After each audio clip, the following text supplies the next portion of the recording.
بداية الحكاية يا حسن قصة كفاح وتعب لحد ما وصلت المكان اللي أنا فيه ده. ضابط شرطة كبير. الحاجة الوحيدة اللي كانت بتعكنن عليا حياتي هو عمك مصطفى. كان هو مصدر القلق اللي بيهدد مستقبلي.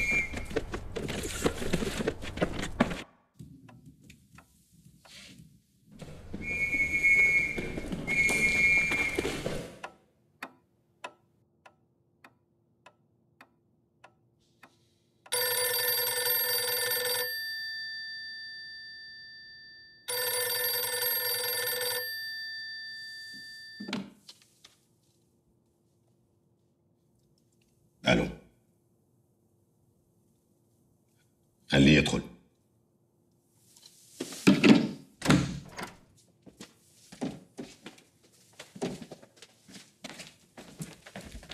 تمام يا فندم. فك الحديد اللي في ايده واطلعوا بره.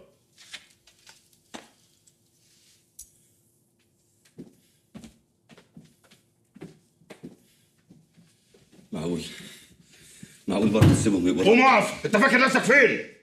انت في تحقيق رسمي. امك هتزعل عليك قوي. اه والله هتزعل عليك قوي. يا ابي ما اسمعش صوتك، ما اسمعش صوتك.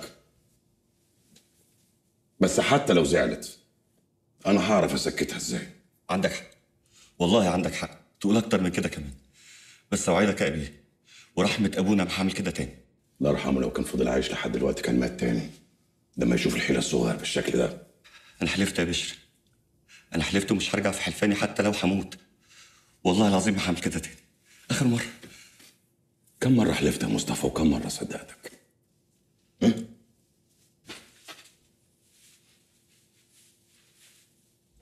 انا بشتغل في جهاز مهم منضبط ومش هسمح لاي حد، اي حد مهما كان، انه يكسر عيني داخل الجهاز ده تحت اي ظرف، حتى لو كان اخويا.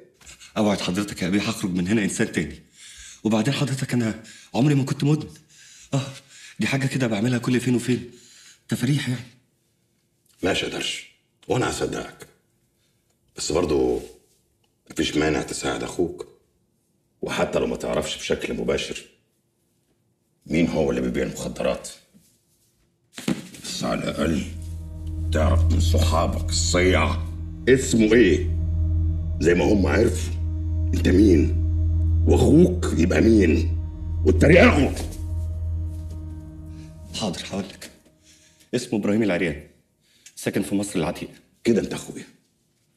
امسك بقى ورقه اهي واكتب كل التفاصيل عنه ومكان التسليم والاستلام بيبقى فين وازاي، ووقع جنب الكلام ده. ما تخافش يا مصطفى، ما تخافش، ده انت اخويا. اكتب يا مصطفى.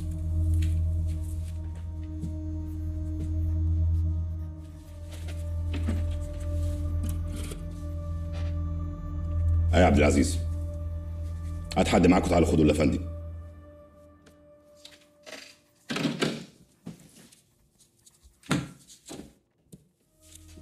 تمام يا فندم. خدوا الافندي ودوه الحجز. يا بشر باشا. ما تخافش يا مصطفى، شويه صغيرين، شويه صغيرين. يلا دلوقتي يا لحظه فندم. يا عبد العزيز، امسك. ده اسم الواد ابراهيم العيان، مصر عتيقه. هتقبضوا على كميه مخدرات موجوده عنده كتير قوي، وفي تفاصيل تانية عندك هفضل انفذها. خلاص نقول مبروك يا سياده اللواء. لواء؟ لسه يا عبد العزيز. لسه ايه يا فندم؟ يعني لما نقبض على ابراهيم العيان ورجالته وقبلها بكام يوم جايبين اكبر كميه مخدرات في تاريخ مصر، يبقى لواء ولا لا يا فندم؟ قال يا فندم نفرج عنه بقى خلاص، كفايه كده. ده مهما كان برضه اخو حضرتك. وتبقى قضيه مكتمله الاركان ازاي اذا كان متعاطي هو اللي بلغ حسب اذن النيابه اللي اخدناها؟ طيب افرض اعداء حضرتك في الوزاره عرفوا يعني ان اخو حضرتك مدمن. ما عشان اعدائي وخصومي في الوزاره يا عبد العزيز لازم يعرفوا انه عشان شغلي ما سبتش اخويا يفلت بعملته، ومحدش يقعد يتكلم عليا ويمسك عليا زله يهددني بيها كل شويه. عبد العزيز، لازم مصطفى يتحبس. اتفضل. تحت امرك يا فندم.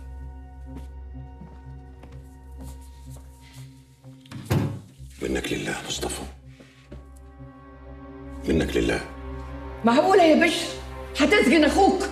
والله ما تخافي، انا حاطه في حاجه كده زي شاليه كده، على الاقل يخلص من المدعوق اللي موجود في قلب جسمه ده.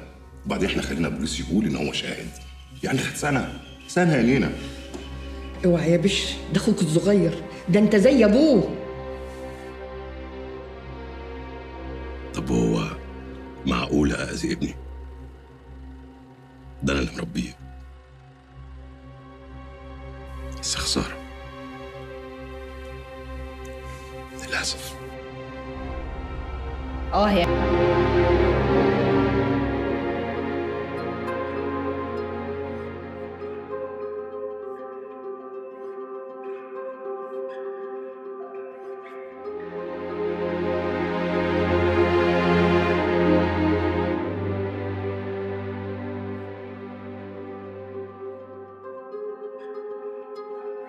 وبقيت رئيس البوليس السياسي.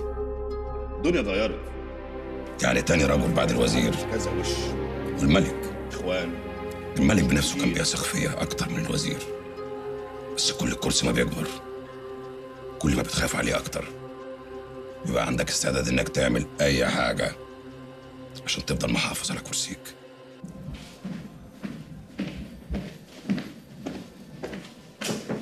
ايه ده؟ معقولة؟ خير يا فندم. خير ايه؟ ايه الاخبار الناقصة دي والنبي؟ ناقصة ايه سعادتك؟ اهو ترقية اللواء بشر السيد امام رئيس القلم السياسي. الخبر اللي يذكر ناس وناس لا ملوش لازمة. التغييرات شملت قيادات كتير. فين الحكمدارات؟ فين مديرين المكاتب؟ فين اسمي عبد العزيز النشار صدفة؟ ده حد مهم جدا. هو انا يعني عشان بدخلك مكتبي وبقول لك تشرب ايه ابقى خلاص مش موجود؟ انا عين الوزارة دي، انا راجلها اللي ما بينامش. يا فندم الخبر اقتصر على القيادات. وانا ايه؟ انا مش قيادات ولا ايه؟ مين اصلا اللي عينك في الجورنال ده وانت ما تعرفش الفاعل من المفعول به؟ يا عبد العزيز دي يا فندم. حاضر يا فندم، ثواني ويبقى على مكتبك يا فندم.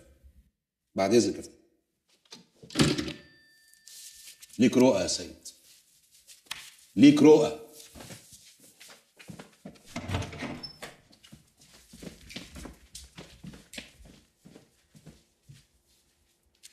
اتفضل يا فندم.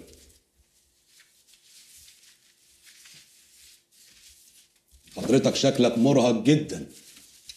الحياه كلها تعب يا عبد العزيز، على الاقل نتعب عشان حاجه.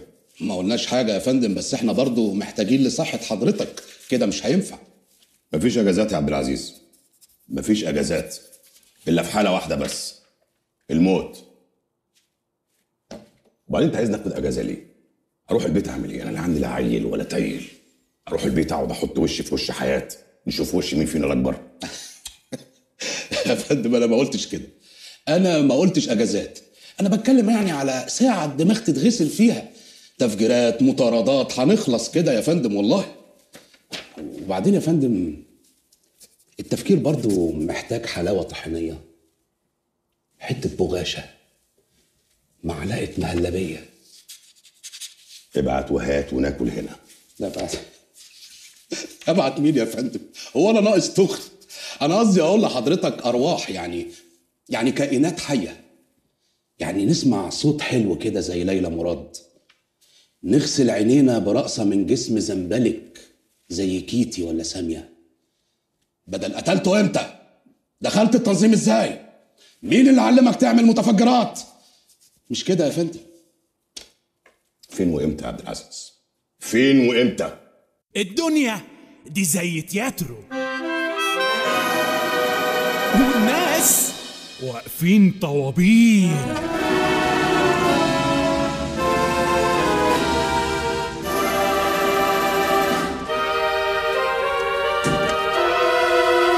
تذكرة الفرحة دي بالمجان، والضحك ماهوش بفلوس،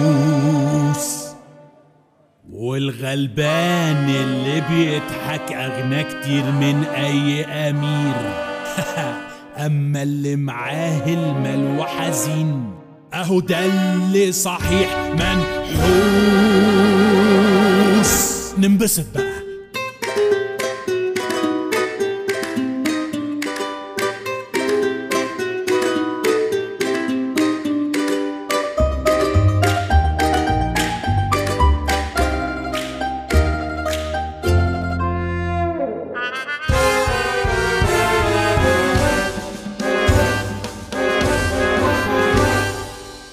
فك التكشيرة يا هذا لماذا بتشغل بال معاليك؟ اديها طنش وما تحسبهاش على قد ما تقدر عيش، وما تديش فرصة عشان الدنيا دي أستاذ التلاكيك. بتدور على اللي يحب الحزن وتنزل فيه تلويش. لو حزنك عشيش يوم في دماغك هيجيب داغك شور. ما هي ساعة الحظ ما تتعوضش وساعة الهم تغور.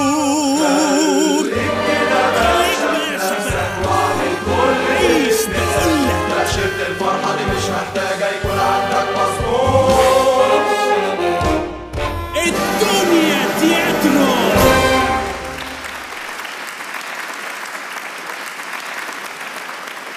ممنون كتير برضو. لكن الآن تسمع النور وتشوف البنور، تسمع الهنا والغنى، تسمع صوت المساحات العريضة والهمسات الفريدة. مطربة مصر الجميلة نعمات.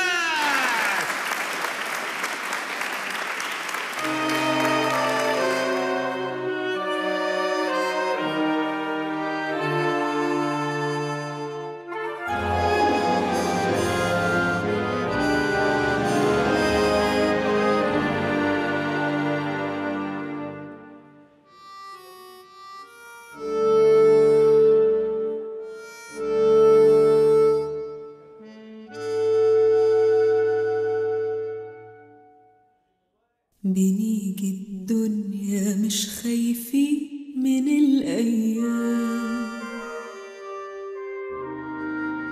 بقلب بريء وبيبقى لونه أبيض خام، ونعيش نحلم بالأمان بالحب اللي كان في خيالنا زمان. وفي عز الحنين في ثواني تلاقيه مع حلمك سجين بين 4 حيطان. وعشان نكسب حاجات نخسر حاجات، نتباع ساعات وساعات نبيع، وفي كل الحالات نرجع مكسورين.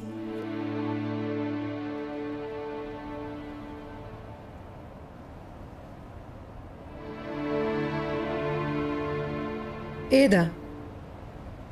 ده الحلم اللي انا بحلم بيه. بتحلم بايه؟ بالفراغ؟ بالصحراء والميه؟ الفراغ ده انا هملاه بالجمال. مش هيبقى صحراء وميه كده بس، لا، هيبقى معابد عظيمه بتمجد وتقدس الحياه. هو انت مين؟ انا سنين موت من النوبه. كنت عيل صغير لما ابويا بس ايد الكاهن عشان يقبلوني في المعبد، بس انا كنت مشغول اكتر بالرسم والنقش على الحيطان بدل حفظ التراتيل. اوصف لي حلمك. هبني هناك معبد عظيم بيوصل ما بين الارض والسماء، الحياه بالموت، وممرات معموله من حب ما يكشفهاش الا العشاق. معبد للفرعون؟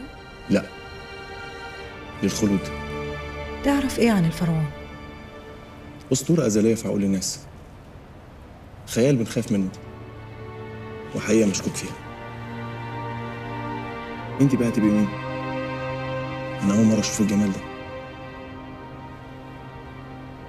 انا لازم امشي. لا، تمشي فين؟ هو انت بنت خباز القصر ولا بنت خياط وسرقت لبس الاميره؟ ارجوك سيبني امشي. دنيا تساومنا في طريقنا الطويل، تعاندنا تقاومنا واحنا ما فينا حيل. الدنيا تساومنا في طريقنا الطويل، تعاند تقاومنا واحنا ما فينا حيل، بندور كلنا ندور كلنا في دايرة عمرنا، دايرة اسمها الحب المستحيل. ندور كلنا ندور كلنا بندور كلنا ندور كلنا في دايرة عمرنا، دايرة اسمها الحب المستحيل.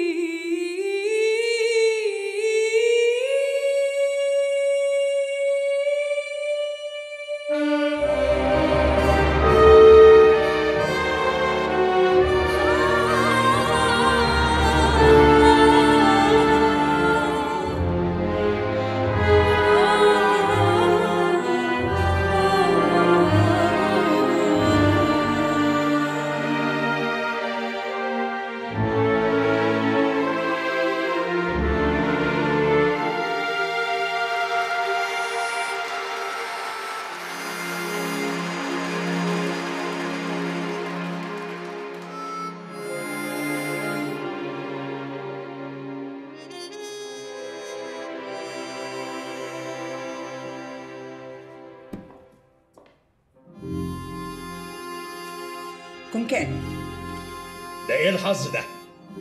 حياة حياة. لحظة يا جماعة. فرق ايه؟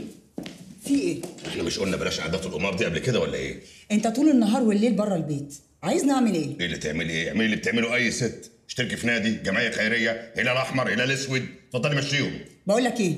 انا كده، واوعى تنسى نفسك. انت لولا بابا ما كنتش وصلت للي انت فيه.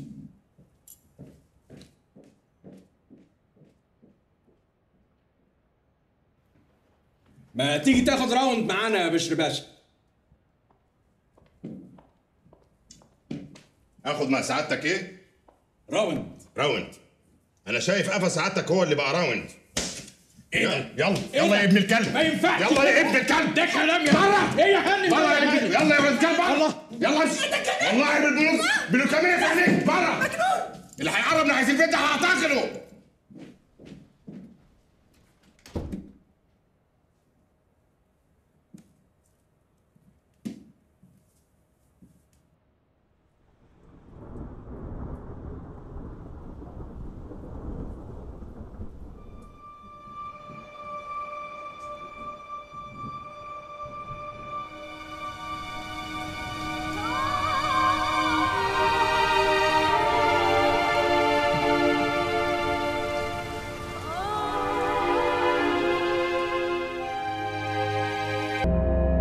شاب أصوله من المنوفية، ميت أبو الكوم، أب مصري وأم سودانية.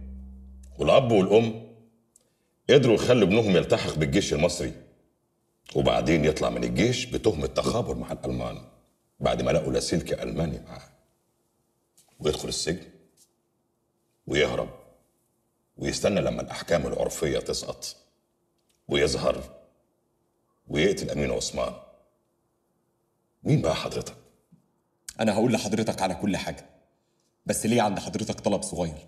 أنا والله العظيم من الصبح واقف على رجلي ونفسي أقعد بصراحة. ممكن أقعد؟ لا. قول لي تبع مين؟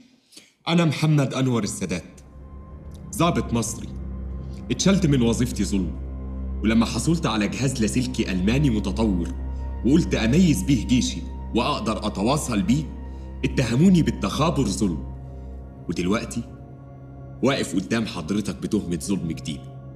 يظهر كده شكلي بيليق عليه الظلم. وأمين عثمان؟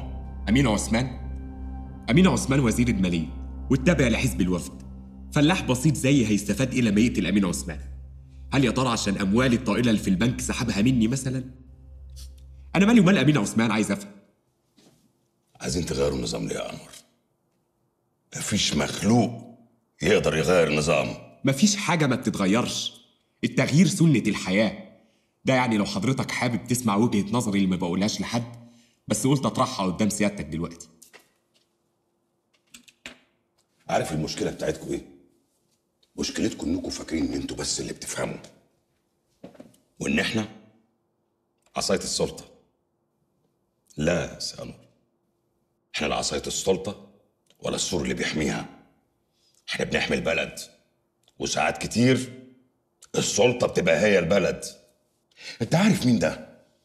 ده محمد علي باشا معاليك. اهو محمد علي باشا ده بقى في ناس كتير قوي قالت عليه ان هو مؤسس مصر الحديثه وصاحب اول جيش وطني من المصريين، وناس تانية قالت انه كان مشغل الناس بالسخره، وان زمنه كان زمن اغبر على المصريين. وجهات نظر، الزمن هو اللي يحكم. فعلا معاليك، الزمن هو اللي هيحكم ان شاء الله. خدوه، اتفضل.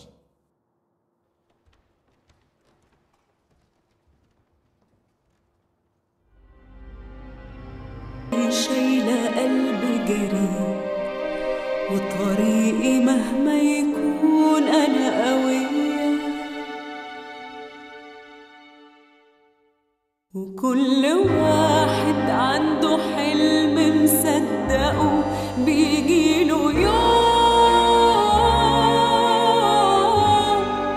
بيجيله يوم ويحققه. وطريقي طال ولا قصر لها مليون، لها مليون ولا هنكسر. وكل واحد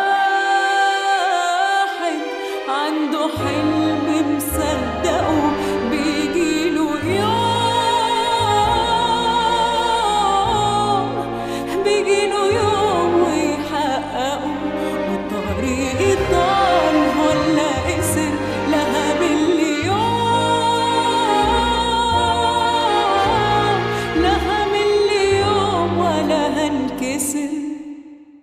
واللي بيتعب في الحياة في لحظة لازم ينتصر.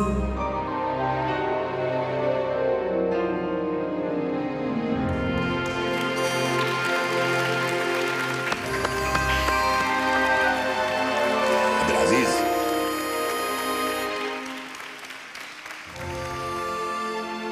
أوامرك يا باشا بيه. ابعت حد للأوضة عند نعمة تقول لها البيه عايزك، بس ما يقولهاش البيه مين، يقول لها البيه وبس. علم وينفذ يا فندم.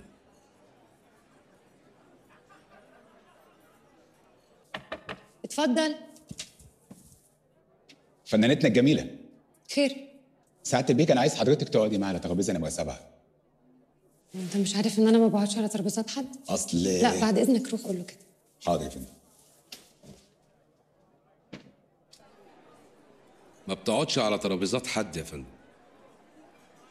أحسن يا فندم. روح أنت يا عبد العزيز. واروح ليه يا فندم؟ ما تخليني مع حضرتك. أشوفك بدري في مكتبي. اتفضل. تحت أمرك يا فندم.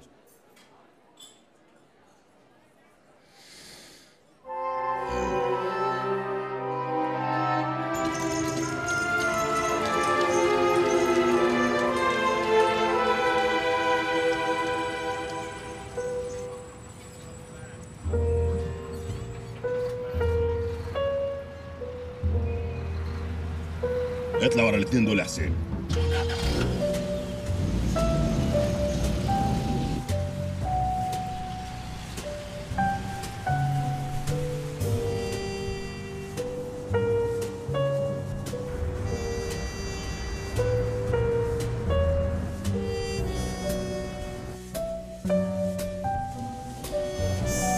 السلام عليكم. وعليكم السلام.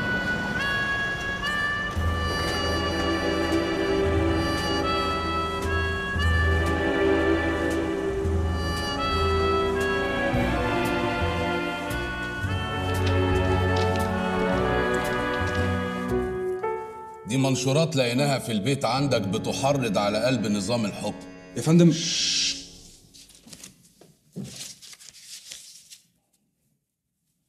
ودول اعترافات زمايل ليك اعترفوا خلاص ان انت كنت شريك معاهم في بعض الجرائم اللي ارتكبت الفترة اللي فاتت. يا فندم ما عملش حاجه. اخرس. انا ممكن ازود. انا ما شفتش الحاجات دي قبل كده. حطوه في الحجز لما نشوف اخرتها معاه ايه. تمام يا فندم. انا ما عملتش حاجه يا نعمات، انا ما عملتش حاجه.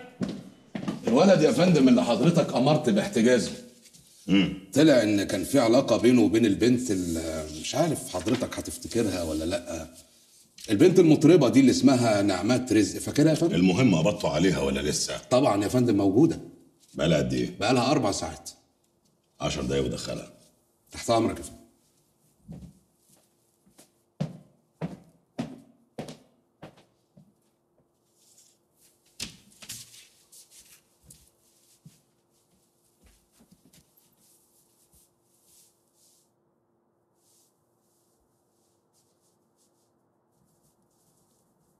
خشي.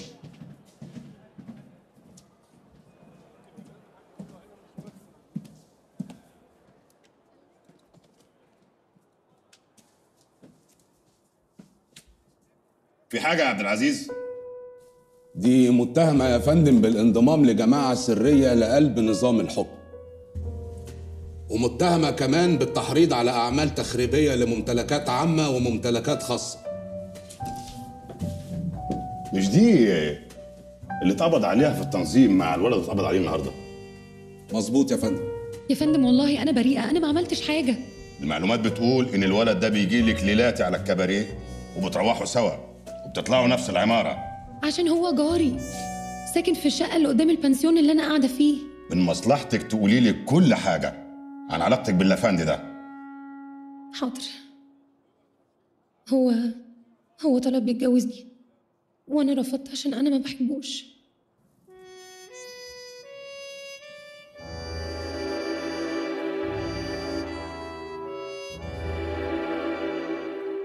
عبد العزيز أمرني يا فندم. أمرني يا فندم.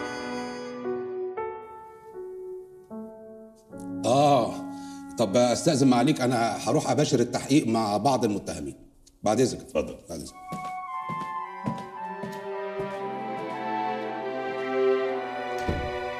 اسمعي يا نعمات يا باشا. نعمات. اتفضلي يا نعمات، اتفضلي اقعدي.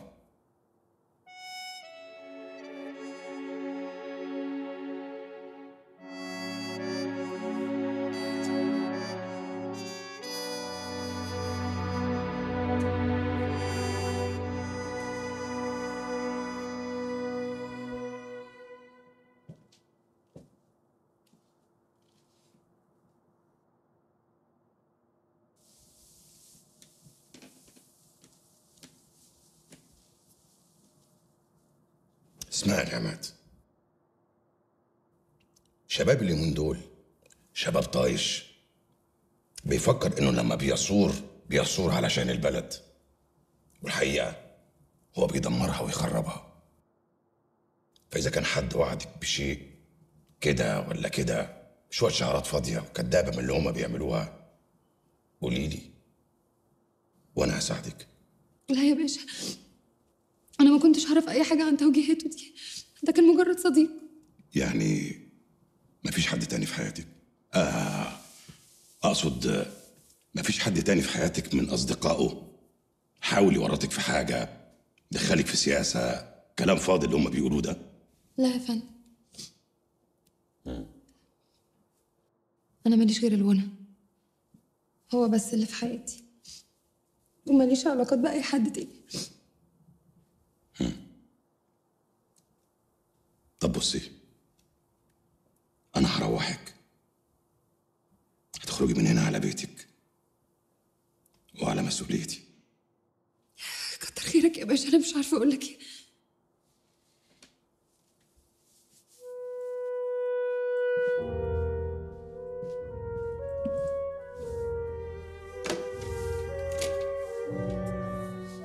عبد العزيز تعال لي.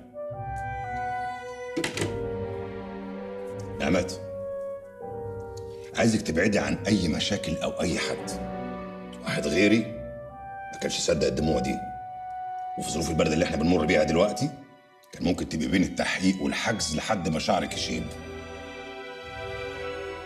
لكن انا صدقتك. وامرني يا فندم. الفنانه تروح بيتها يا عبد العزيز. اتفضل. تحت امر الفن يا فندم. اتفضلي يا نجمه.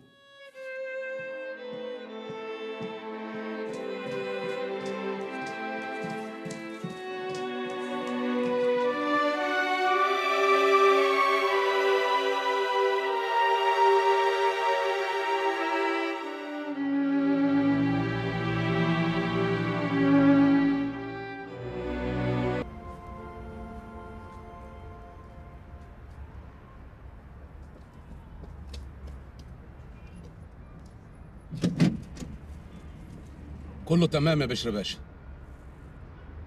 اتفضلي اركبي ما تخافيش. اتفضلي يا نجمه.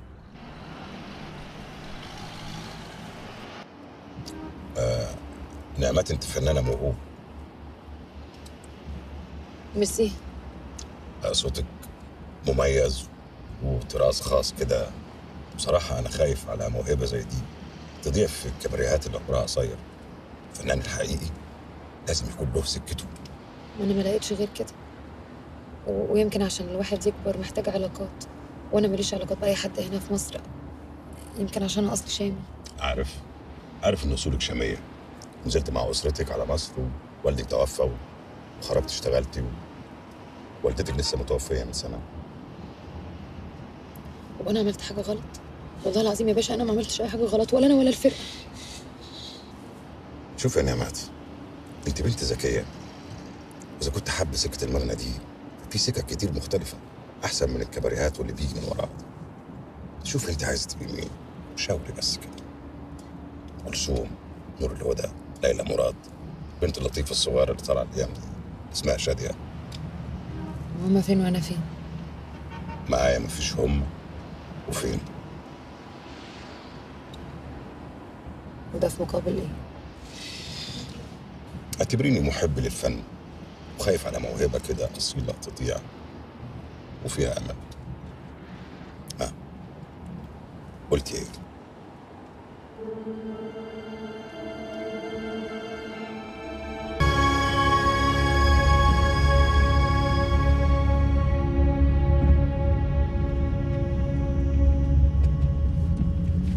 سعيده. اخبار النجمه بتاعتي ايه؟ في منتهى السعاده. ولسه في مفاجآت كتير قوي. اتفقت لك على تسجيل اغنيه جديده وعقد فيلم جديد. بجد؟ وفي مفاجاه تانيه كمان.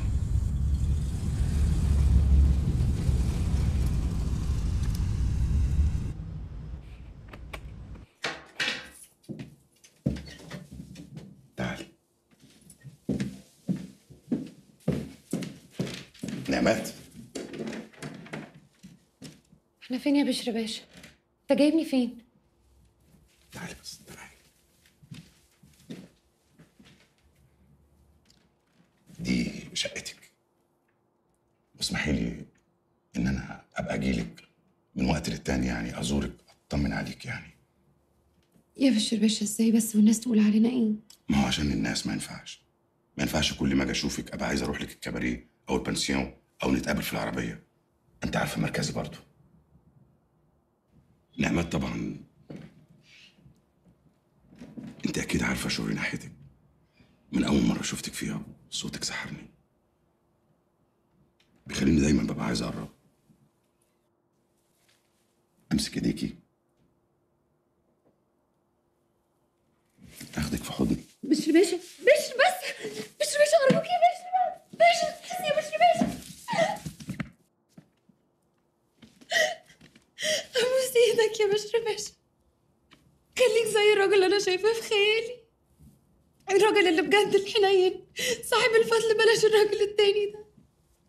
انا مفيش حاجه معيشاني ومقوياني غير ان انا لسه عايشه بكرامتي، ارجوك احفظها.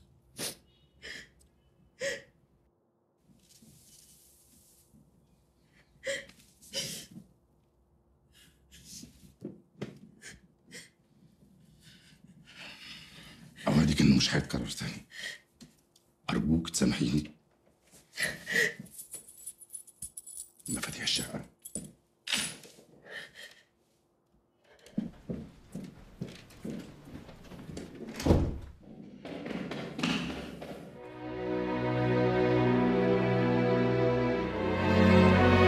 انا اتعلمت في الدنيا دي ان محدش يقدر ياخد كل حاجه.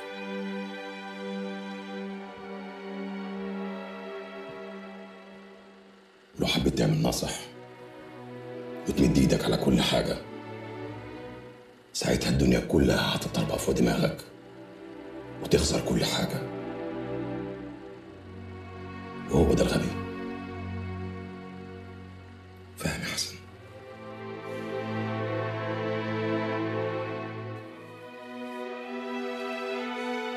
الغبي هو اللي عايز كل حاجة. والشيخ قال لعلي ازاي بقى؟ من أراد كل شيء يخسر كل شيء.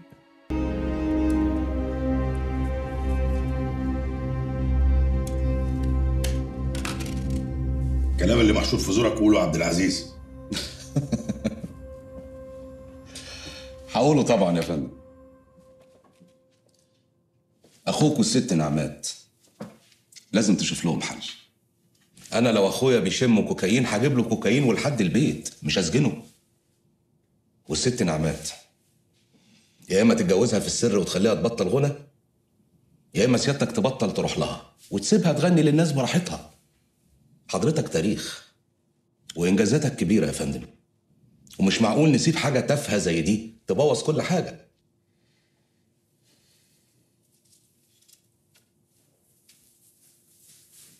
اقعد يا عبد العزيز. ما يصحش. اقعد يا عبد العزيز، اقعد.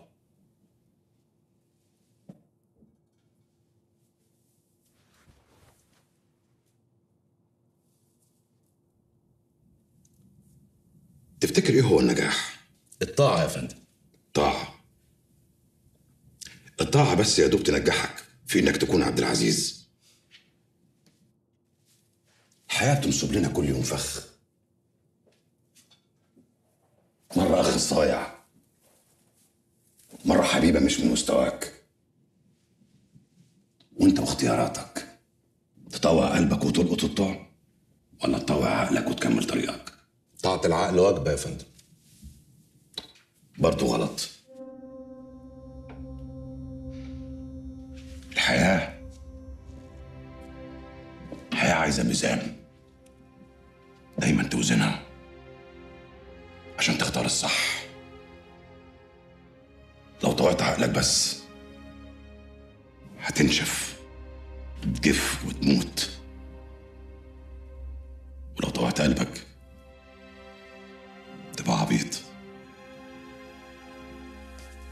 دايما توزنها، ولو اخترت غلط اعرف انك مختار غلط وما تكبرش عشان تعرف تصلح الغلط. فهمت؟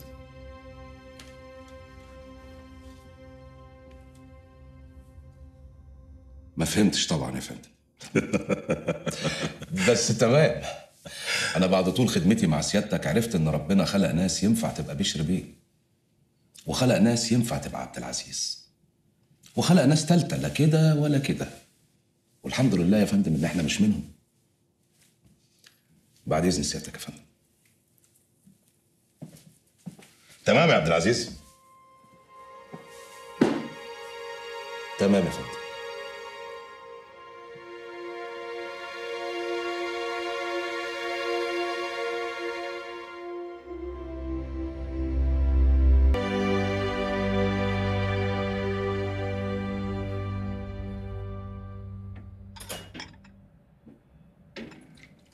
قولي لي يا نعمات، هو انا لو قلت لك سيبي كل حاجه تسيبيها؟ هسيب الدنيا كلها.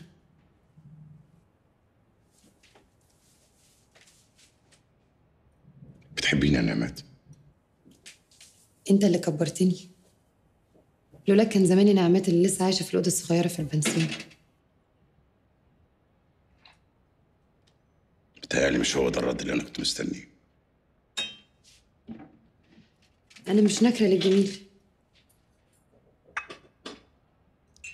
تتجوزيني يا نعمتي؟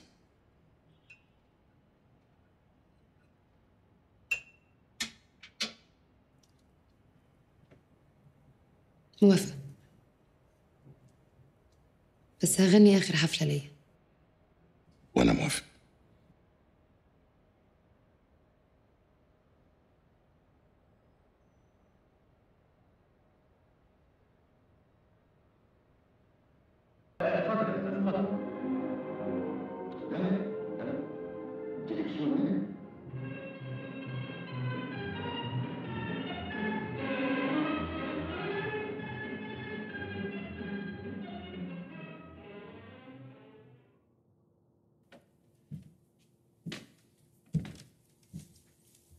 عجبك الفيلم يا باشا؟ جميل جلالتك، بس اكيد عظمتك مش بعت لي انا وسياده اللواء حمدي عشان خاطر تسالنا عن راينا في الفيلم. طول عمرك ذكي يا باشا. بيقولوا ان خطك جميل يا حمدي باشا. ده من ذوق جلالتك العالي يا فندم. انا بحب الخط الجميل. صحيح، هي بتتقال خط ولا خط يا باشا؟ لا يا جلالتك، تتقال خط. فعلا الخط ده اللي في الصعيد. تصور يا بشر، 13 ضابط ومأمور مش عارفين يقبضوا على واحد في الصعيد اسمه الخط، ونبقى عاملين زي ايام زمان، المجرم الشاطر يبقى رئيس الشرطه. جلالتك انا فكرت اجيبه هنا واخليه في الحرس الملكي ما دام قوي قوي كده. يومين جلالتك وهيبقى تحت ايدينا. كفايه عليك انت كده يا باشا. سيادة اللواء، الصبح تكون في الصعيد. انا عايز الخط ده حي او ميت. تحت امر جلالتك.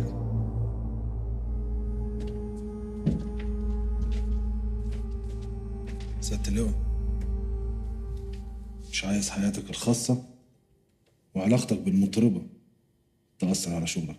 أظن فاهمني. مفهوم جلالتك.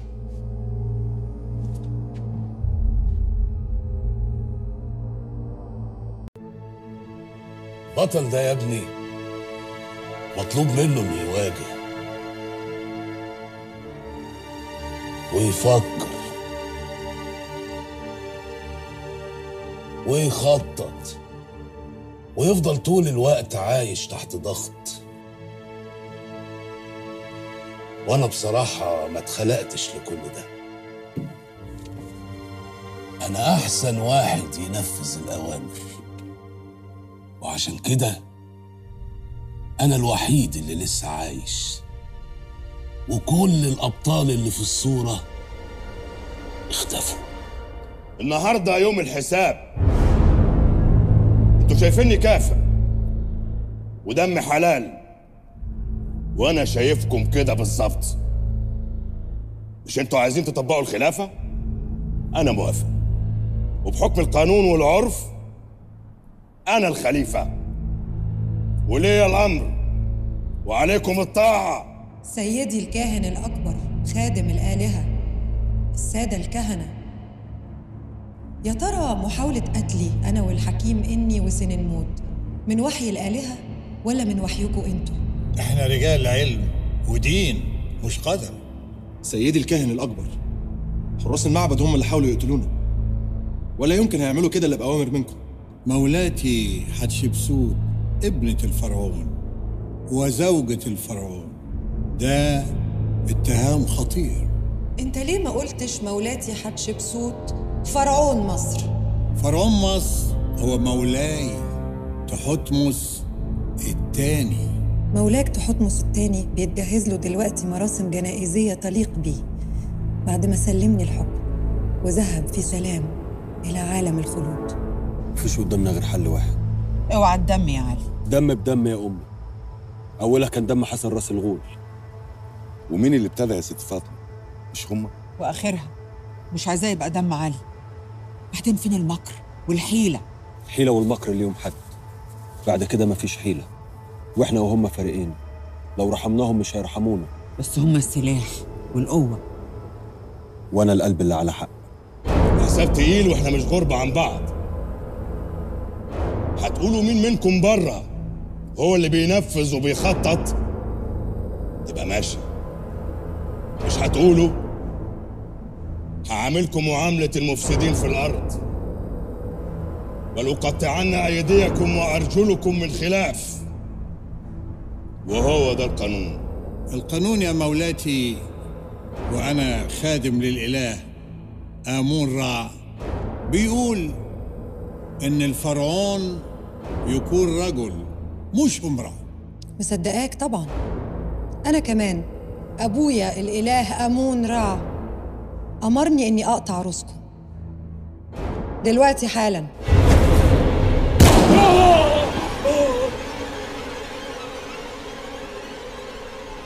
أنا بضرب مرة واحدة بس في الرجلين، التانية في القلب.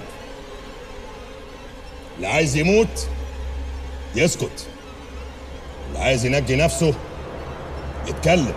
القتل باب الشر، فاحذري يا مولاي. والمؤامرة اللي كنتم مدبرينها دي إيه؟ باب للخير؟ ولا دمنا كان مشروب مقدس كنتوا ناويين تشربوه في المعبد؟ حتشبسوت، اوعي تقعي في فخ الشر. هم أهل الشر، هم اللي صنعوه. وازاي تقبلي على نفسك تنفذي الشر اللي هم دبروه؟ فين قلبك الطيب يا بنتي؟ ما عادش في مكان للعفو يا سيدي. كان ممكن أعفو لو كان الكاهن الأكبر يملك ثمن العفو. أنا أملك ثمن العفو، أنا أملك ثمن العفو، أرجوك. أنا عاهدتكم ننصر الخير على الشر، والعهد بيني وبينكم موصول. من علي الزيبق ابن حسن راس الغول هنقاوم الشر بكل الطرق، بالملاعيب، بالمناصف، وبالقتل لو قتلونا.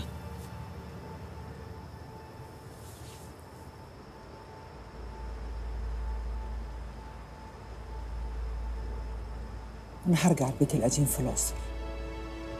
علي خلاص مش هيسمع لحد. خلي بالك منه يا عمر.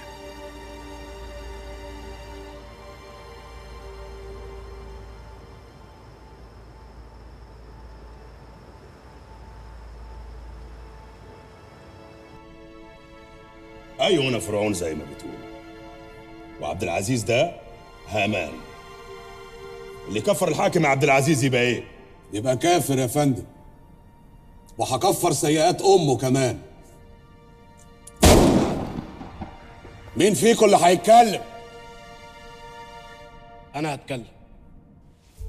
وأنا نايم في معبد سيدي الإله آمون رع، فتحت عيني لقيت النور ملا روحي، ولقيت الإله العالي بيكلمني وأنا بترعش، ولقيت صوته كله نور، كله نور، ويقول لي: كذاب حقير، اكتب يا كاهن الصادق، اكتب. حتشبسوت هي الفرعون، لا أنثى ولا ذكر.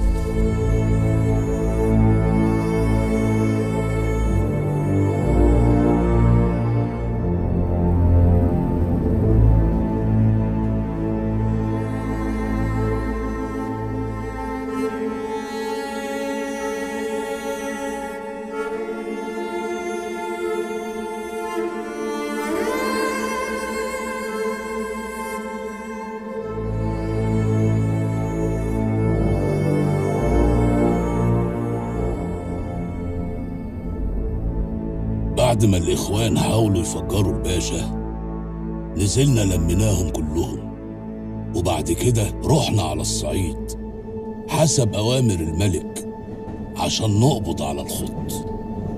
الباشا كان حزين عشان ساب الست نعمات في المستشفى، بس دايما الواجب والمكانة أهم.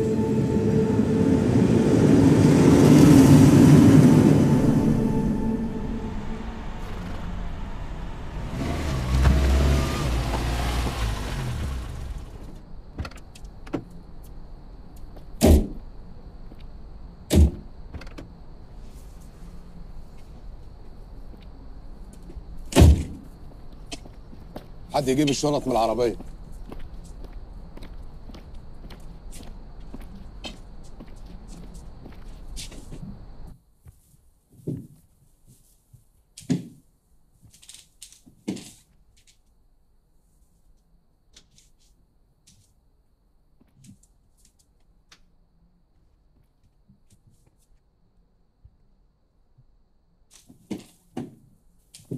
نورت يا فندم.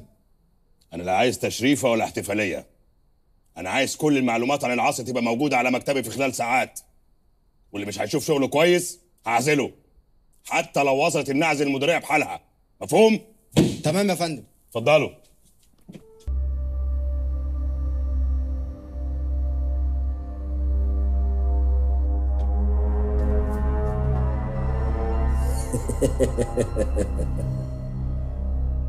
كم نفر جواك يا جبل ومعهم كديه سلاح وشكلويه العاصي ده؟ حديث كتير عم يدور في راسك يا بيه، صح؟ متهور انت يا عاصي، متهور، بس ما تفرحش قوي كده. انت ما جيتش هنا ودخلت بيتي ورفعت عليا بندقيتك عشان تقنعني انك تقدر توصل لي. لا، الحقيقه ان انا اللي نزلتك من جبلك عشان انت نفسك تشوف مين هو بشر. نزلتني ايه وجبل ايه وجبتني فين يا بيه؟ الجبل جبلنا والبلد بلدنا، وانت هنا غريب. مهما قعدت هتمشي، تمشي على رجليك، تمشي على ظهرك، هتمشي. انت عارف ان موتي مش سهل، عارف كده كويس ولا لا؟ موتي مش سهل. انت اللي غرورك خلاك تنزل من جبلك عشان تكلمني وتشوفني وتمشي. ما تغرش ليه يا بيه؟ والحكاية كلها في يدي. أنا جيت أشوف الضابط الكبير بتاع مصر.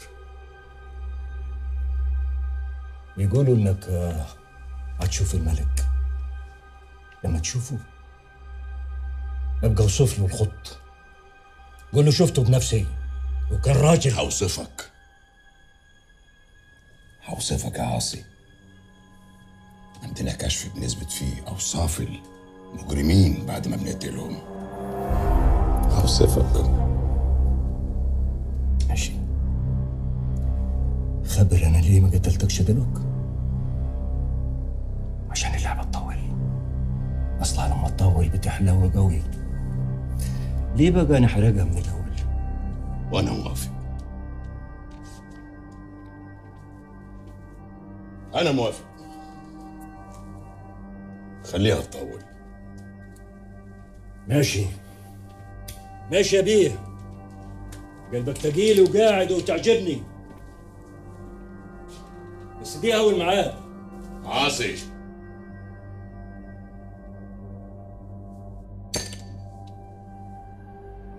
الميعاد التاني انا اللي هحدده.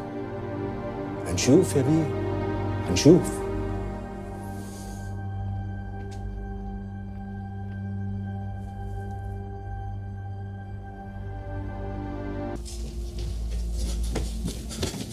سيادتك بخير يا باشا بيه؟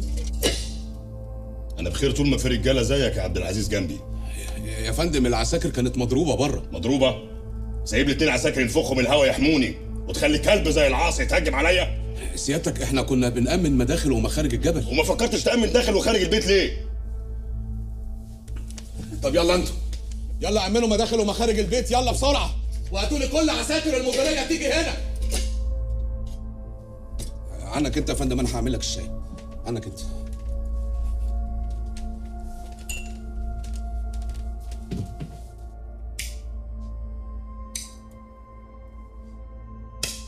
يطلع ايه العاصي ده بقى؟ المعلومات اللي قدرنا نجمعها من اهل البلد يا فندم انه راجل شرس وعنيد، اتربى في الجبل من وهو عنده 11 سنه، ومع مرور الوقت قدر ان هو يبقى الكبير بتاع الجبل. وكل اللي جم هنا قبل سيادتك يا فندم حاولوا يعرفوا مكانه فين في الجبل بالظبط، لكن محدش عرف. اتجوز غوازي كتير قوي يا فندم، مزاجه الغوازي. الستات دايما معاهم المفتاح. الراجل من دول تلاقيه يفضل شديد قوي لحد ما يحب. اول ما يحب يركع على الارض، وساعتها يحس ان هي الاقوى.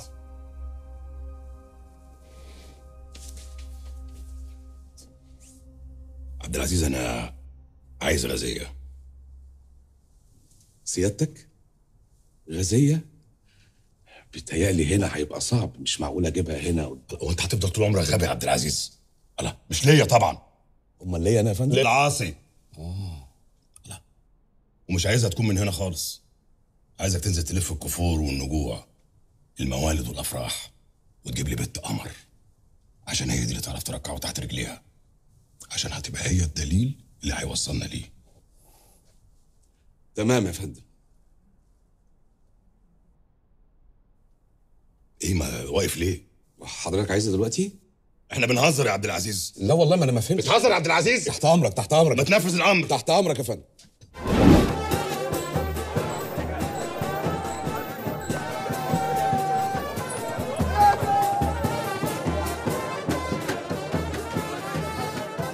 لفيت موالد كتير وتعرضت لمشاحنات أدت لإصابات لحد ما لقيتها كانت زي القمر.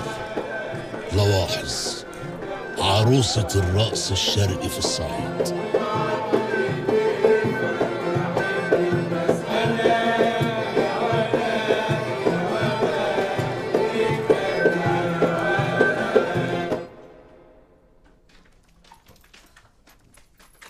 المطلوب وصل يا بشر بيه. كلش لا بيه ولا باشا، خرب لي شدر وقطع لي رزقي. تكبير وغني بس ربنا اكبر. تعود الفقيره شدرها تعطيها نقطتها. سعيده نشوف ايه المطلوب. انا مش عايز اسمع صوتك، واتكلمي عدل مع الباشا. سيبنا لوحدنا شويه يا عبد العزيز. تحت امرك يا فندم.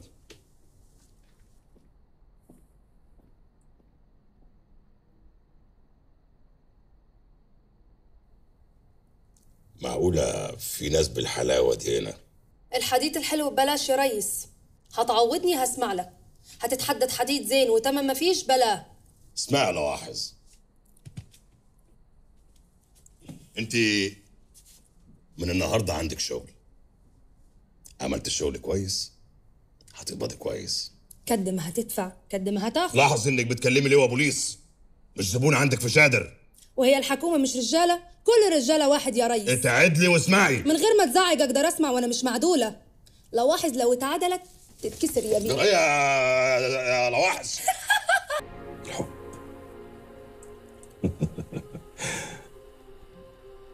الحب ده كائن غريب، يدخل عليك بابتسامة وياخدك لفوق لسابع سما، وأول ما تصدق تلاقيه حلم وتفوق منه وتنزل من سابع سما لسابع أرض على واقع.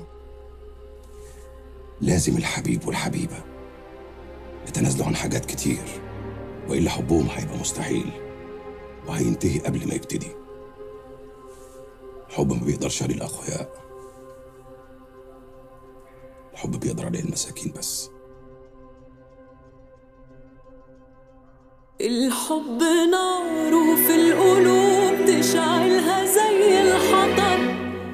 يا للعجب على حب أقوى من الظروف، والشوق يصيب العاشقين من كل صوب وحد، والشاطر اللي حب ما يعرفش خوف. الحب نور، الحب نور، الحب نور أقوى من المحظور. الحب نور أقوى من المحظور.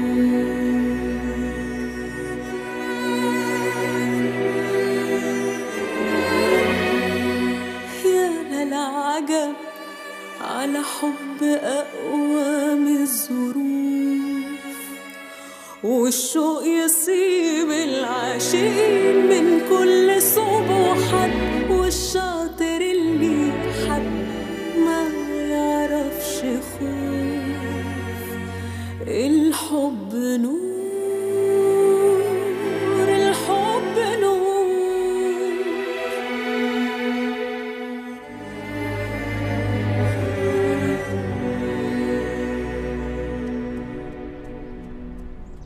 انت يالا اسمك ايه يا ولد؟ رجب يا بيه وما عملتش حاجه. رجب وما عملش حاجه. كذاب. انت مرسال العاصي، ومعلوماتنا بتقول ان انت اللي بتاخد له الغوازي عشان يتجوزها. مظبوط؟ ما حصلش يا بيه، ولا عمري شفته. ما تكذبش. لا لا لا لا لا لا لا يا عبد العزيز، لا. الله، ما انت عارف ان انا ما بحبش اسلوب العنف والاهانه ده. هي طلقه واحده لو ما نفذتش اللي هقول لك عليه. تحت امرك يا بيه. انت هتطلع من هنا على الجبل وتبلغ العاصي انه في غزال جديد ظهر في الشادر، وتحكي له على اللواحظ. عملت كده هحميك، ما عملتش هقتلك، وهنا ودلوقتي. انا تحت امرك يا بيه، بس انا ما بروحلوش، هو اللي بيجيني لما يعوزني. وبعدين لو عرف سري هيقتلني يا ناس، انا عندي عيال. طول ما انت معايا اوعى تخاف، فاهم؟ فاهم يا بيه. استناني بره دلوقتي لحد ما اقول لك هتعمل ايه بالظبط. حاضر يا بيه. عبد العزيز، اوامرك. الواد ده بنفسك تراقبه زي ظله. انا شاكك في كل اللي حواليا هنا. نفذ اللي احنا طلبناه، يعيش. ما نفذش خلص عليه. تحت امرك يا فندم.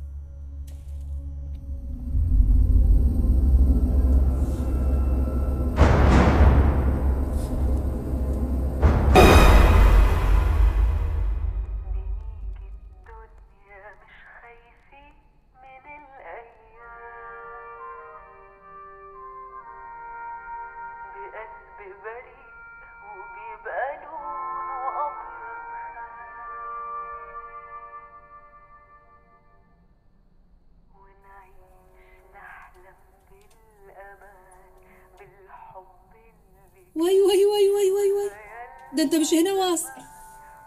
انت بتعملي ايه هنا؟ انا مش قلت تقعدي في اوضتك وما تخرجيش منها؟ سيبك مني وخلينا فيك. كدك ده حسه عاجبك؟ لواحظ، ارجعي مطرح ما كنتي ومالكيش دعوه باللي بيعجبني واللي ما يعجبنيش.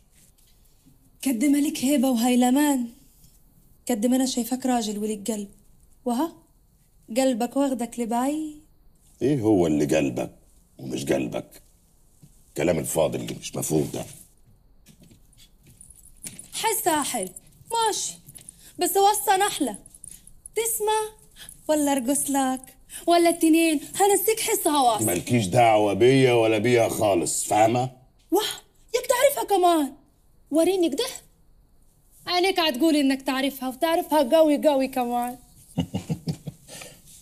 طب يلا خش على اوضتك، عندك بكره راجل تاني والشغل محتاج تركيز. خليني دلوقتي في الراجل الاولاني العميان في حس حبيبته، وشك عاشق. والراجل اللي عينه تغمض مع حس حبيبته يبقى قلبه مليان بالعشق، صح؟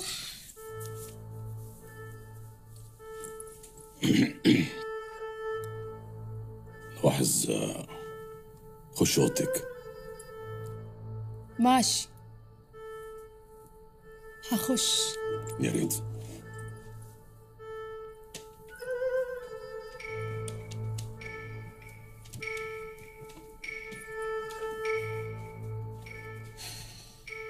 بس انت عجبني، ولواحظ ما فيش راجل عجبها، لا عمدة ولا غفير يا باشا.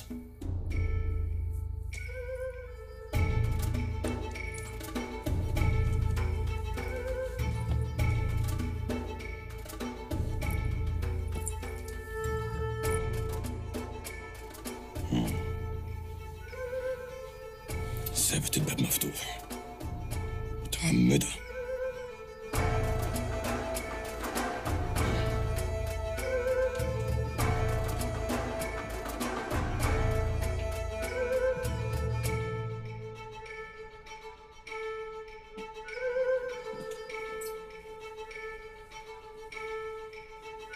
لا لا لا لا لا.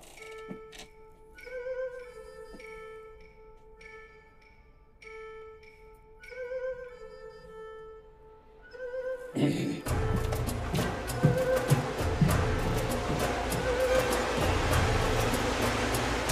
يا لواحظ؟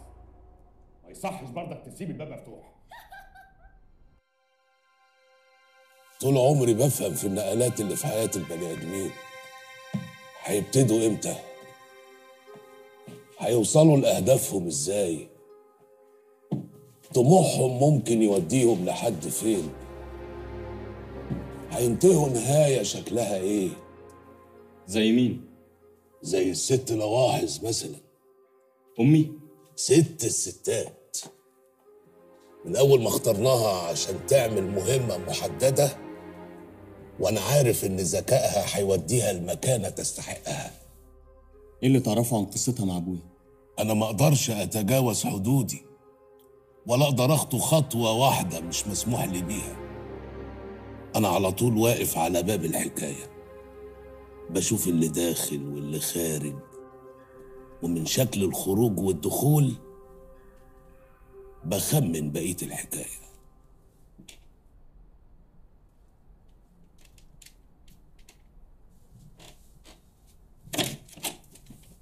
في حاجة يا عبد العزيز؟ أنا آسف جدا يا فندم إذا كنت صحيت حضرتك يعني ولا حاجة. لا لا لا ابدا، انا كنت صاحي، كنت بشرح للواحظ هتعمل ايه بالظبط. لا وهي البنت كويسة قوي بصراحة وهتنفذ كل اللي حضرتك قلته لها وزيادة حبتين.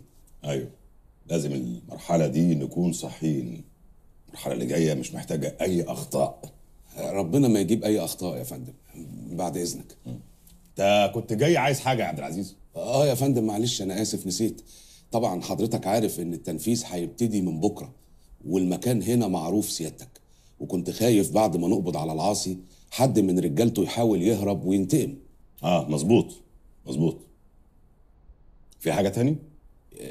لو حضرتك تحب يعني ادخل ااكد على لواحظ كل الكلام اللي حضرتك قلته لها، انا ما عنديش مانع. تدخل لمين؟ ادخل للواحظ يا فندم. لا خلاص انا اكدت. طب تمام سيادتك. انا اكدت. تمام يا فندم، كله تمام. الله، ايه يا انت بتمشيش ليه يا عبد العزيز؟ لا يا فندم، حاضر حاضر، تحت امرك يا فندم. الله، تحت امرك يا فندم.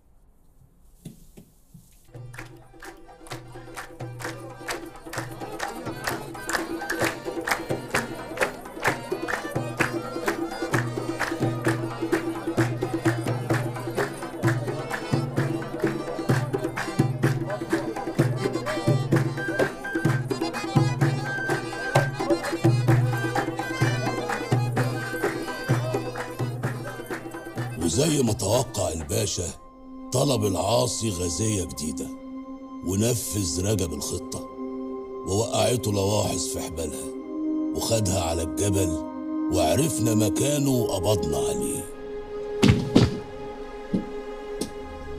اطلعوا بره وسيبونا لوحدنا.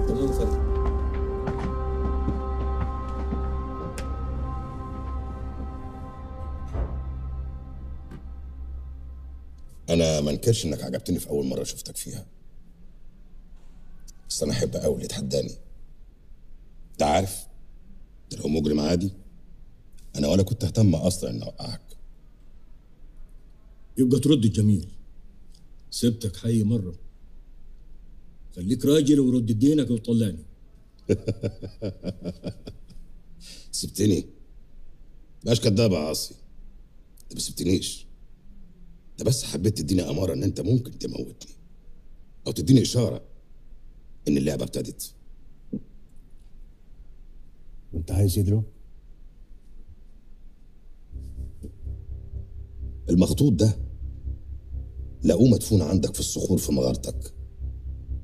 ايه الكلام اللي مكتوب جواه ده؟ وايه حكايه الكنز؟ وايه حكايه الوصفه والمكان والبيت اللي يودي للكنز؟ أقول لك على كل حاجة، بس بشرط أطلع من هنا وأرجع جبلي والورقة اللي فيها ليك ضلاني وأشاركك، وكيف ما قريت سري أحافظ على سرك.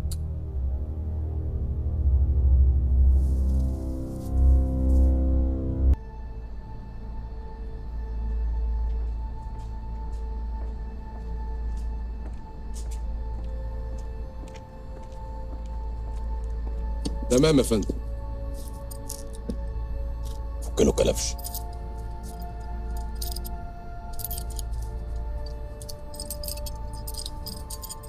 اجري، عايزك تجري وما تقفش غير في جبلك. حافظ على الورق اللي خدته يا بشر باشا. يلا.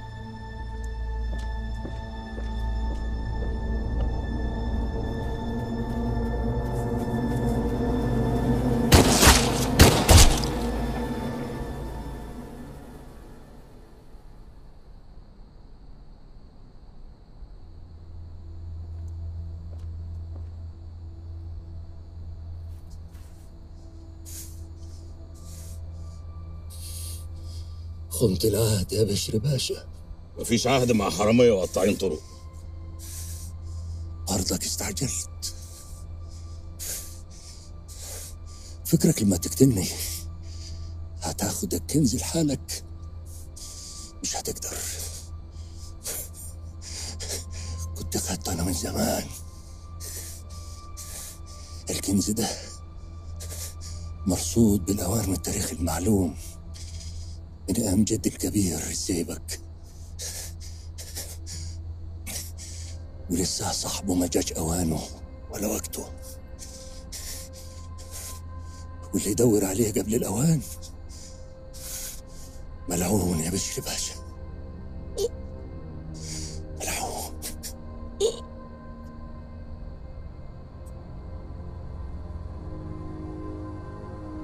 اكتب في تقريرك يا عبد العزيز انه تم اصابه المتهم اثناء محاوله هروبه. مكتوبة من امبارح يا فندم. تمام.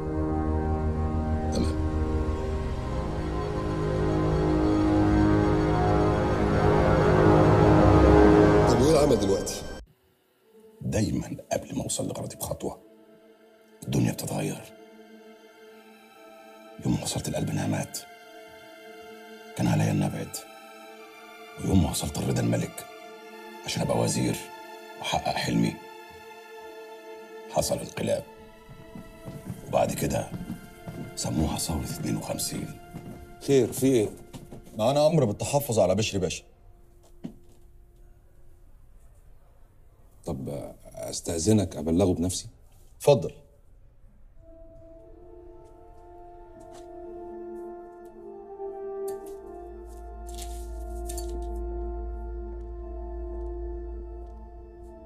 جايين ياخدوني مش كده؟ مظبوط يا فندم. انا جاهز.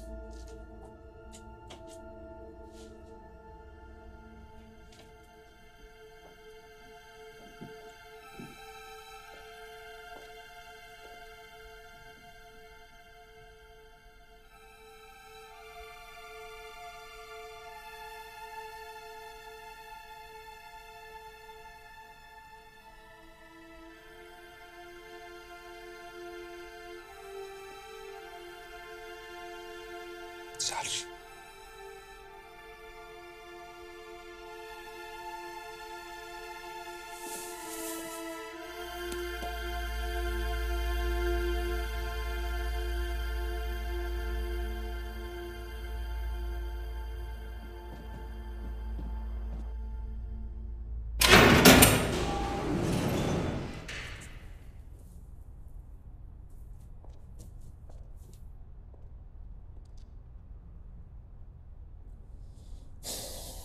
الدنيا صغيرة قوي يا بشر.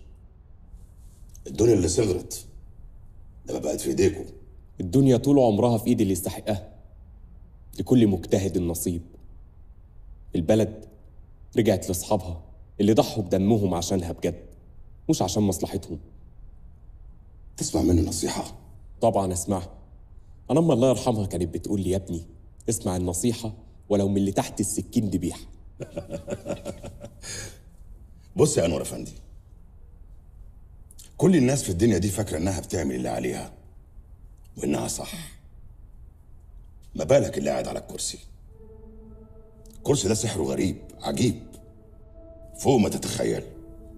يؤمر وينهي ويحط قوانين، ما تعرفش مين اللي بيحكم، انت ولا الكرسي. انت حر طول ما انت بعيد عنه، انما قعدت على الكرسي حذاري، لانه اول حاجه هيحاول يخليك تصدقها انك قاعد على طول. شكرا على النصيحة. انا على العموم راجل فلاح وعمري ما نسيت الجمايل، وانت مغرقني بجمايلك، رمتني في السجن وبهدلتني وعذبتني كمان، بس برضك كان ليك أخ أكل معايا عيش وملح وحمام. أنا هجيب لك جواب عفو من مجلس قيادة الثورة، وهعمل بأصلي وهخرجك من هنا. نورت الزنزانة 28 سين يا بشر بيه. شكرا انور افندي. وخرجت. مراتي بنت الناس طلبت الطلاق وطلقتها، وجريت على القلب اللي حبيته بجد، نعمات، الحاجة الوحيدة اللي اتعلقت بيها في صدق. لسه ما وقفتش، لسه معايا سر العاصي، الكنز المدفون. طلعت له على الأقصر.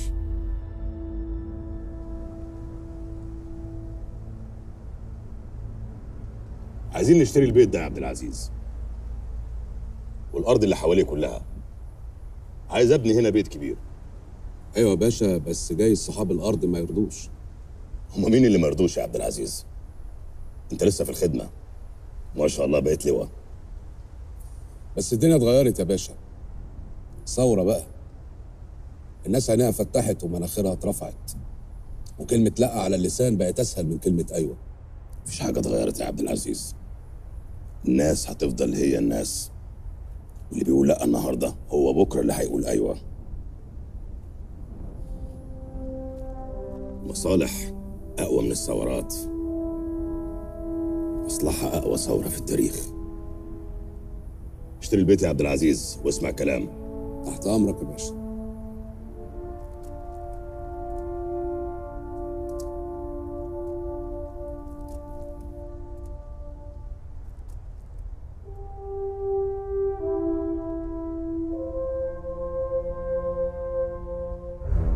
إياك يا بشر تفتح باب مش بابك، هتخسر قديمك زي ما خسرت أحبابك.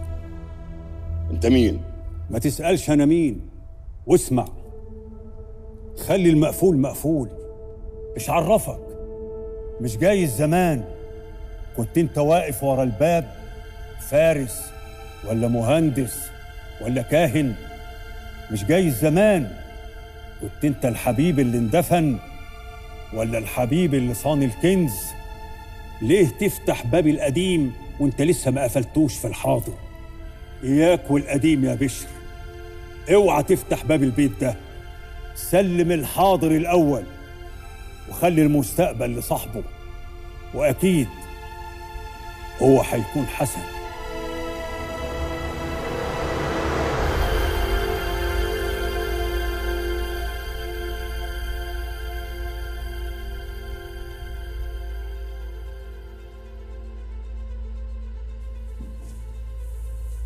كلام الشيخ هزني، ولحد دلوقتي مش عارف ده حلم ولا حقيقة، بس ما انكرش اني خفت. هو برضه ساعات بخاف يا حسن، بس استنيت المستقبل. باشا بحقه حقيقة، باشا له مكانة، له هيبة. هيبة لما تشوفه تبعد منه، تقرب منه بحساب وتبعد منه بحساب، عشان لما يحتاجك يلاقيك. الله يرحمه، الله يرحمه، الله يرحمه. طب شفت أمي؟ أنا ما وعاش عليها، بس أفتكر إنها كانت ست طيبة. ست لاحظ في زيها، شفتها كتير. كانت بتجي عشان تقابل الباشا وكان بيرفض، وبعدين وافق.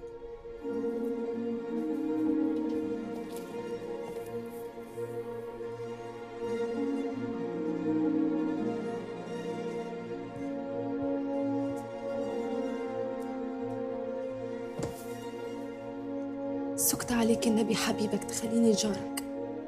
أنا ما عرفتش في عمري راجل غيرك. ساعة ما يدك لمستني وأنا روحي متعلقة فيك، لا يد تانية لمستني ولا عيني طلت الطلة اللي طلتها لك لحد تاني. خليني جارك خدامتك، عايزاش حاجة من الدنيا غيرك. ده حبيبي وسندي دنيتي كلها.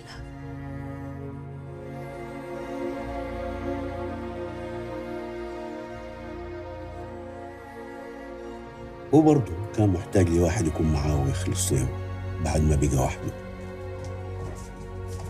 وهي بطيبتها وبرقتها قدرت تخليه يثق فيها ويامن لها.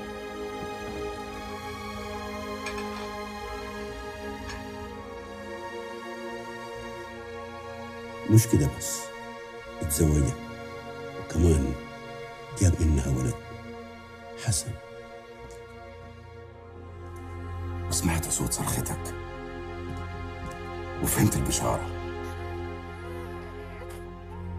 وعرفت ايه هو مستقبل حسن اللي كلمني عليه الشيخ عند البيت المهجور. رسم الزمان في خطوط ماشية في ملامحنا، لا فضلنا زي ما احنا ولا نسينا اللي فات. يمكن تهنا في طريقنا ومهما افترقنا في ثواني يصحى شوقنا وبتصحى الذكريات. الحب ماهوش قرار ولا النسيان قرار، ده ساعات يبقى اختيار قدامنا ما بين شرين، بين لقا اخره فراق وفراق اخره اشتياق، موتة بنموتها مرة يا بنموتها مرتين، ورحلة طويلة نمشيها باسم حياة، دمنا ما بين شرين، بين لقا آخره فراق وفراق آخره اشتياق.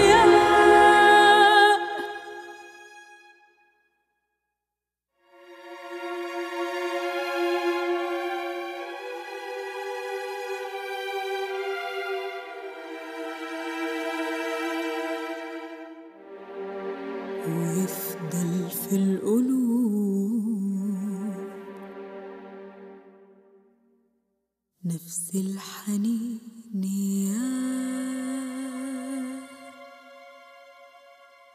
رسم الزمان في خطوط.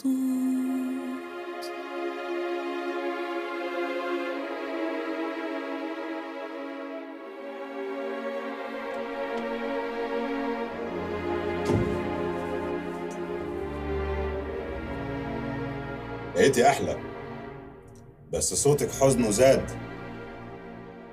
وانت مصدق مين فيهم؟ شكلي ولا صوتي؟ الاتنين.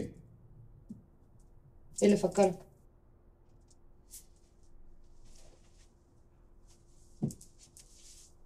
جاي حاملك امانه تحافظ عليها وتصونيها لحد ما يجي وقتها وتسلميها لصاحبها. مين صاحبها؟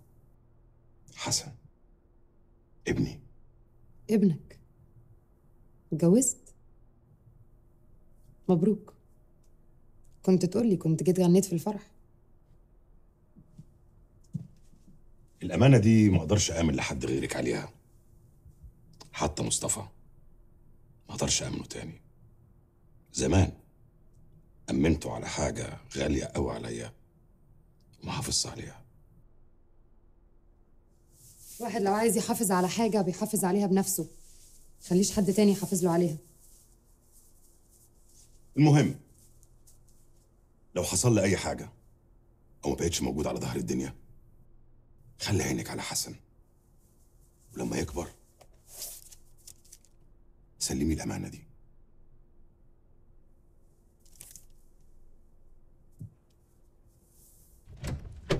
ليه ما جيتش تشوفني يوم ما فجروا الكباريه وكنت بموت؟ ليه ما جيتش بنفسك وليه بعتلي مصطفى؟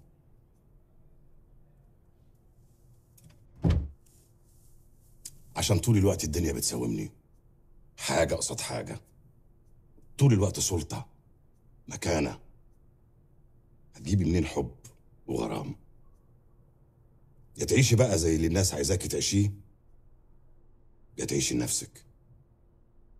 بني ادم احسن واحد يبرر ويتفلسف ويتحجج، بس في الاخر بيعمل اللي هو عايزه. واحد بس ما بينجح في شغله قوي بيحب يحس ان هو كمان عنده قلب، ويقعد يقول ان الدنيا بتساومه، بس مفيش حد بيجبر حد على حاجه.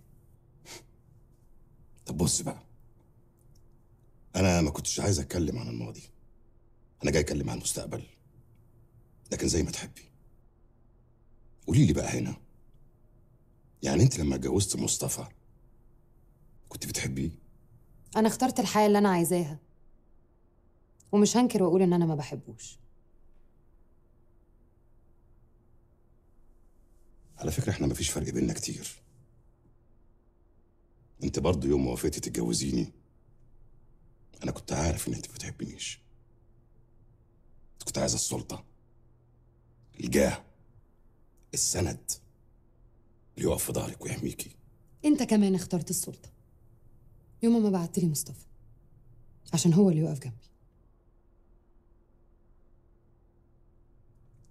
خلي بالك من الامانه اللي في ايديكي، وحافظي عليها وسلميها في وقتها لصاحبها. اوعديني انا عماد. اوعدك يا باشا.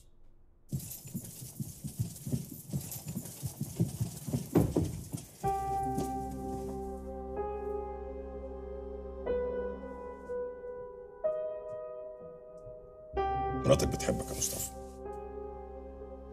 خليك سند ليها. حبيبي يا باشا.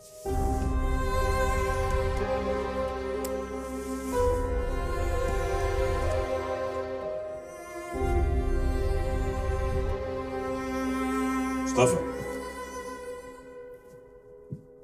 بس ده ما يمنعش انك ندل. تربيتك يا بشر باشا.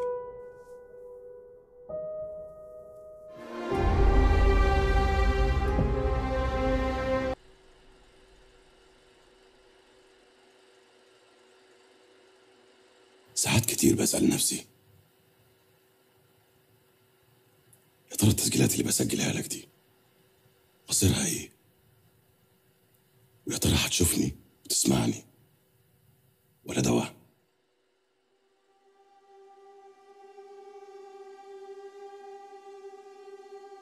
محدش يقدر يحافظ على اللي راح،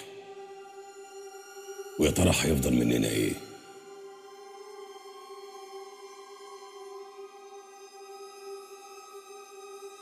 سيرة ابوك ولا سيرة الناس اللي فاتوا؟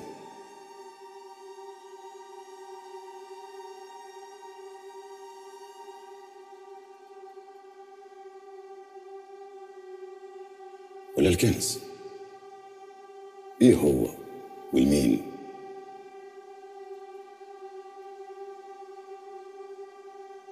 هي دي الحكاية يا حسن، هي دي الحكاية. عشان تصدق اللي تشوفه وتكذب اللي ما شفتوش، وتخلي بالك من اللي جاي وتبنيه في بلدك.